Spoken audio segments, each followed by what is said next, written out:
I used to go out with this boy in high school, who I'll refer to as Josh for the purpose of this story.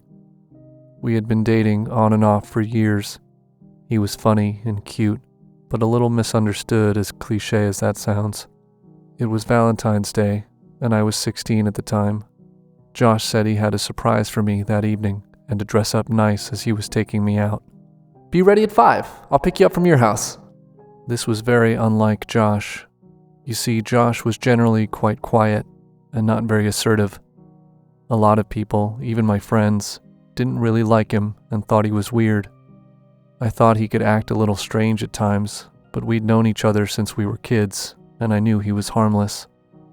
After school had finished, I took the bus home and started to get ready for my date with Josh. I was excited as to where we could be going. At exactly 5 o'clock, there was a knock at my door. I ran downstairs to see Josh standing there in a full suit with a tie and everything. He was holding the biggest bunch of flowers I'd ever seen. You look beautiful. These are for you. Josh handed me the flowers. I passed them to my mom, who was standing about 10 feet from the door, with that excited look moms have when their child goes out on their first real date. To be honest, I was surprised she didn't have her camera out and taking pictures. Josh didn't drive, so his dad was chauffeuring us to a surprise location. We arrived at this nice little Italian restaurant, which was well known by locals. It was set at the bottom of these beautiful, picturesque gardens, which was separated by a river. It was near impossible to get a table at this restaurant on Valentine's Day, but it turned out that Josh's dad knew the owner through his work and was able to squeeze us in. We had this cute little table in the corner of the room. It had a rose and a card with my name written on it when we arrived.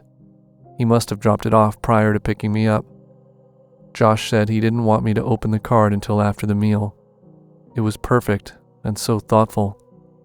We ate our food and had some laughs, chatting about growing up and how much people had changed over the years. By 7 o'clock, we'd finished our meal and dessert, and Josh suggested we go for a walk. My dad isn't picking us up until 8. Did you want to go for a walk outside into the gardens? The sun had just about set, but you could still see the red glow in the sky. We left the restaurant and walked towards the gardens. There was a bridge, which overlooked a river you had to cross to get into the gardens. As we reached the bridge and watched the water rushing below, Josh spoke. You, can open your card now. I opened the card, and it read, Dear Jody, I have always loved you. I want to spend eternity with you. Please take my hand and follow me. Josh looked at me and held out his hand. I resisted for a second, but was curious to see where this led. I took Josh's hand, thinking he was going to lean in and kiss me, when he started to climb onto the railing of the bridge. I pulled back, but Josh held tightly onto my hand. What are you doing? Making sure we stay together forever. Josh was a lot stronger than I realized and was pulling me closer to the rail. As he climbed down onto the other side, he asked me, Don't you want to jump with me? Josh said this with so much sincerity, I thought he might have been joking up until this point. I screamed and pulled back, and thankfully there was a man and his wife coming onto the bridge. It's hard to remember exactly what happened, but I remember the man grabbing Josh, pulling him back over the railing. The police were called, and Josh was taken away. His mom and dad later found a suicide note in his room, saying we wanted to be together forever. I can't help but wonder if he had jumped while holding on to me, would he have pulled me over with him? I'm thankful for the man that saved my life that day, but I never got a chance to tell him. I never saw Josh again after that. I'm not sure I would want to. It was both the best and yet the worst night of my life. I met this man, William, through an online dating app 3 years ago. We had been seeing each other for about 4 months, but nothing was exclusive. He told me he had recently got out of an abusive relationship and asked if we could take things slow. That was fine with me, as most men you meet on dating apps just want to try and get you straight into bed. I was still talking to a few other people from the apps, both male and female, but mainly as friends. William was the perfect gentleman in every way. He would open the door for me. He would pay the check when we went out to restaurants, but he also wasn't afraid to let me reciprocate and pick up the tab if I said it was my turn to get this. Valentine's Day was about a week away, and he asked me to be his Valentine and said he would make sure it was very special. It was a bit out of character for him, but I agreed. I was also talking to this girl, Eleanor, who was a couple of years younger than me. Eleanor was very pretty and had an alternative yet stylish look to her. She would throw me compliments and tell me she preferred women who were a few years older than her, as they were more on her level of intellect. I'd met her a couple of times for coffee, and she was intelligent for her age and always brought interesting topics up for discussion. I wasn't really into girls, but it's always nice to learn someone finds you attractive. She asked me what I was doing for Valentine's Day and if I was seeing anyone. I explained to her that I did have plans, but I was happy to meet for a coffee or something in the morning. I didn't really think of it as a date, as I had mentioned previously that I was in a non-exclusive relationship. I suppose looking back, that doesn't make much sense and could confuse a person. On the morning of Valentine's Day, I met up with Eleanor and we had breakfast together. I told her all about William and the night we had planned. I wanted to be honest and open and told her I was hoping that William was going to ask me to go exclusive tonight, but his crazy ex had put him off relationships, so I was doubtful that it would happen. Out of nowhere, Eleanor had this sudden outburst that all men are pigs and they don't deserve women. I had never seen this side to Eleanor, and it really put me on edge. She went on to say that there was always two sides to the story. The way she was going on, I started to get the feeling that she knew William's ex. I left, saying I had to go as I was meeting another friend, but Eleanor didn't believe me. It was blatantly obvious that I was lying to get out of the uncomfortable situation. I walked away and didn't look back. I met William that night as normal, and we went out to the movie theater, then for a meal, and then back to my place. We were hanging out on the couch and talking over a few glasses of wine when both of our cell phones received notifications at exactly the same time.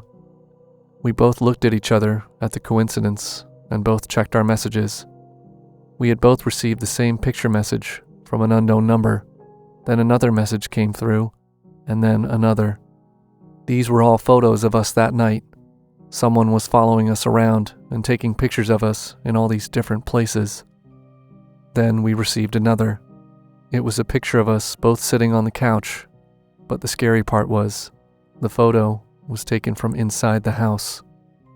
From the top of the stairs more specifically, meaning that someone was upstairs.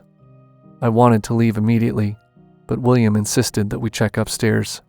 "It's probably my ex Eleanor, don't worry, I can handle her." William had never told me her name before.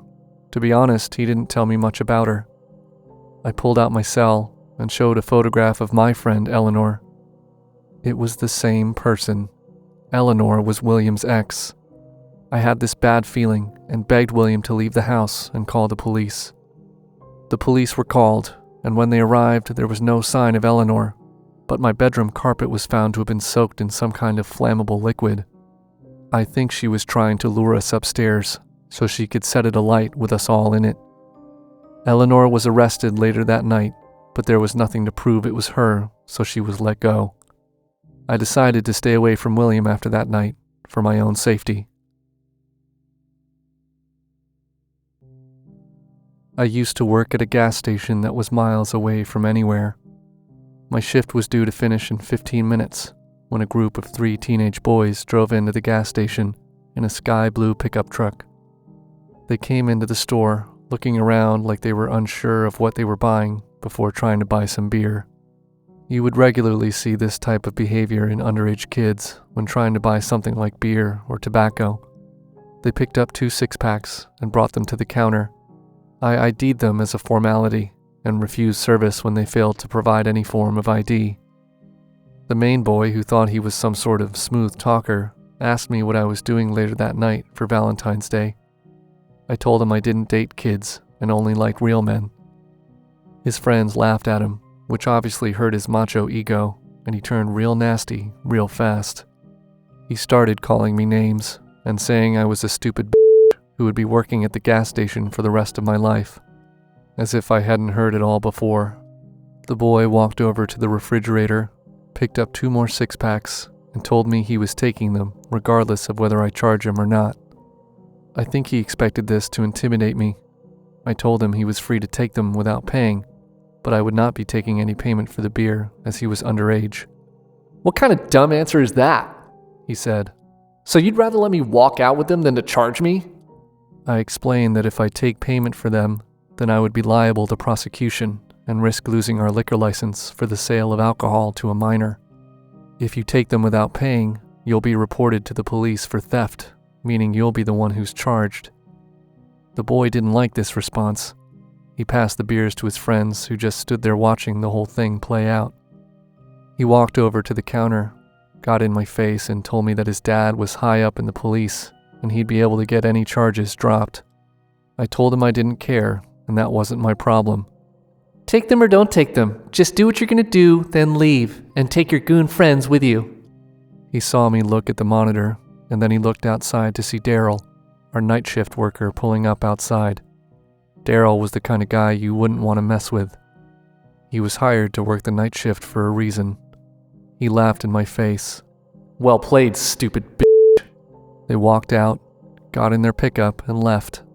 Daryl came in, sensing something was off, but I said it was cool and they were just dumb kids playing around. I completed the handover and set off driving back home. It was about 20 minutes for me. I knew the roads well and could put my foot down. Several minutes into the drive, I saw some headlights in my rearview mirror. The car started to flash its lights as it swerved across the road behind me. The roads weren't safe if you didn't know them, especially at these speeds. I started to slow down, thinking whoever this was might be in trouble. As the car approached, I realized it was the boys from the gas station. They must have been waiting for me somewhere, with the lights off, and pulled out when I drove past. Despite my knowledge of the roads, my car wasn't fast enough to get away. They rear-ended my car 3 times, causing me to spin out onto the side of the road. They pulled up next to me, and the driver got out holding a knife. I locked my doors and moved to the other side of the car to where he was approaching. He stood there grinning at me. "Not so clever now, are you?" He then took his knife to my front right tire and then came back to the window, saying, "See you later, sweetheart," before spitting on my windscreen. It was 3 hours before someone drove past me, finding me at the side of the road. Thankfully, I had an SOS kit that had some food, water, and blankets in case I ever broke down. I reported the incident to the police and provided the footage from the gas station. Nothing ever came of it, though. Apparently, as there were no witnesses to the incident, the police said it was my word against his and that it would never hold up in court. I think his dad really did work for the police.